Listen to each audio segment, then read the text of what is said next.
اشتغلت في الأقسام اللي فيها الجرحى الإسرائيليين. طبعا في بدء الأمر كانوا خايفين علشان هم نفسهم كانوا بيعاملوا الجرحى بتاعنا مش كويس، فخايفين وكانوا فاكرين ان احنا زيهم وهنعملهم بنفس المعاملة دي. كانت حالتهم النفسية سيئة جدا. وبعد كده لما شافونا ما كانوش رافضين ياخدوا علاج او اي حاجة. بعد كده لما شافوا معاملتنا معاهم، معاملة الزملاء ومعاملة الأطباء، استريحوا جدا. لو سمحتي تعرفي بنفسك. أسماء سعد محمد عثمان، ممرضة بمستشفى السويس العام. كنت فين لما بدأت حرب 6 أكتوبر؟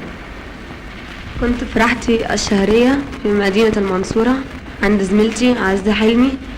سمعنا من الأخبار إن في حرب، توجهنا فورا إلى القاهرة في محافظة السويس في مدينة نصر. قالوا لنا الطريق مقفول. بالرغم كده قلنا لهم لا، لازم نروح عشان نشارك زميلاتنا في العمل اللي بيقوموا بيه. فقومنا عربية وتوجهنا إلى مدينة السويس. توجهنا بعديها إلى المستشفى وقمنا بالعمل فورا. الحقيقة روح الجنود والجرحى المصريين كانت مرتفعة جدا لأبعد الحدود. بكده هم نفسهم خلوا روحنا المعنوية ترتفع لدرجة إن احنا بقينا نشتغل 24 ساعة بدون ما نحس، مش عارفين احنا إذا كنا الصبح ولا الظهر ولا إمتى. هم اللي حسونا نشتغل كده. كنا بنعتبر المريض أو الجريح دوت أخويا وأبويا وكل شيء ليا في الوجود. يعني كنت ناسي أهلي خالص بوجودهم معانا. يعني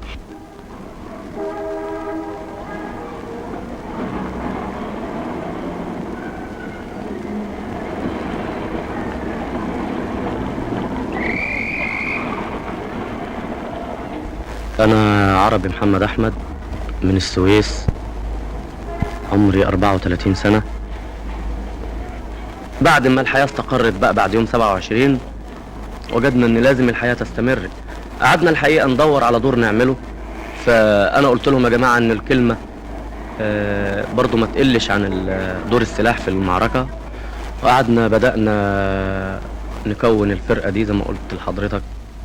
في أول يوم كان يوم العيد.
أنا كنت في المدرسة، دخلت المدرسة، قعدت الابتدائي، قعدت في الابتدائي في المدرسة، وبعدين طلعت جيت قعدت في السويس مع والدي هنا عريف في البوليس. اسمي محمد عبد الله الشحاتة، مواليد السويس سنة 59. سمعنا بين دخول دبابات داخل السويس 24 أكتوبر، وبعدين العالم كلها اتحرضت وبقينا نجري عايزين نعمل اي حاجة باي طريقة. وبعد كده دخلت البلد والجيش بقى يضرب والشعب بقى يضرب، وكان معانا يعني محمد بول الله، وكانت معاه مثلا مراته، كان معاه برضه اخته.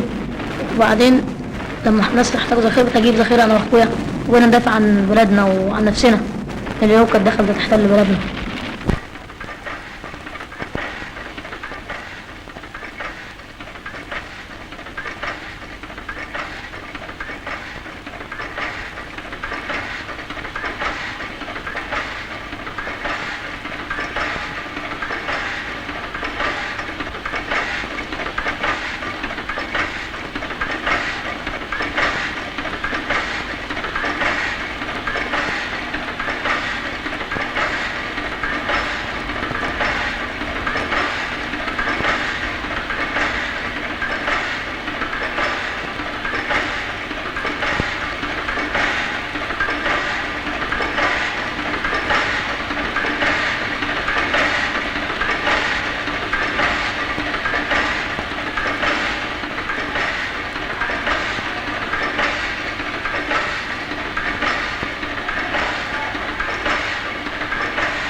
المواطن محمد سرحان عبد العال من ابناء السويس، واعمل ملاحظ فني بشركه السويس لتصنيع البترول.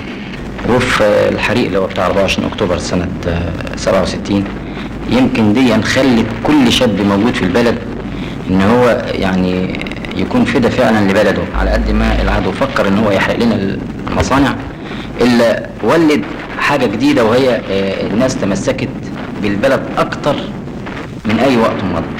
كان لي الحظ اني انضميت للعمل الفدائي في سنه 69 عند بدايه اعلان منظمه سين.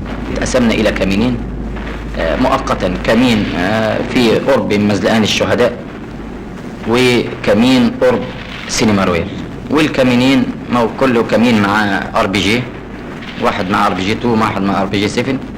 جه الصبح بصينا تلاقينا المدينه بتتضرب بالطيران بطريقه مش معقول. يعني ال7 سنين الحرب اللي فاتت كلهم ما حصلتش ان المدينه اتضربت بالطريقه دي. وفوجئنا بحوالي الساعه 11 كده، يعني ساعتها الواحد ما يقدرش يدرس الوقت جامد.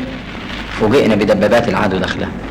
بدأ الكمين يخش الحواري اللي موجودة هناك، ودي يمكن دي اللي نفعتنا في حرب السويس، ان احنا كلنا اكترنا اولاد بلد وعارفين كل حتة في المدينة، الحواري والشوارع والبيوت. في اللحظة دي الشهيد ابراهيم سليمان خد الار بي جي من احمد عاطفي، لان كان احمد عاطفي ايديه اتحرقت.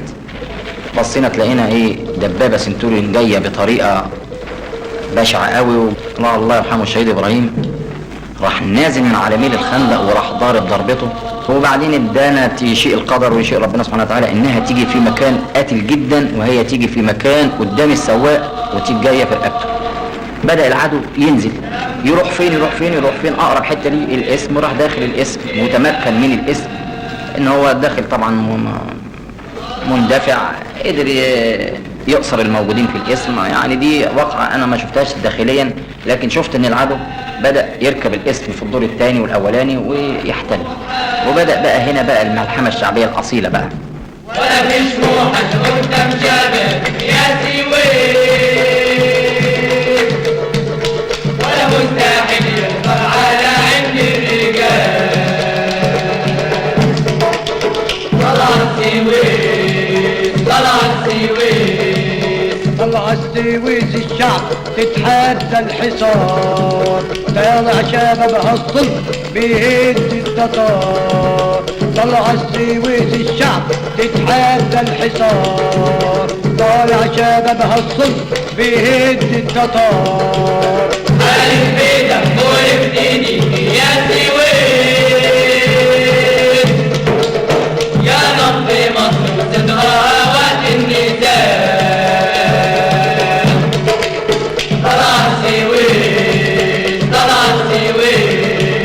أبدا ما حنبطل كفاح، أبدا ما حنبطل غناء، أبدا ما حنمل السلاح لو حتى طالت بالسنة.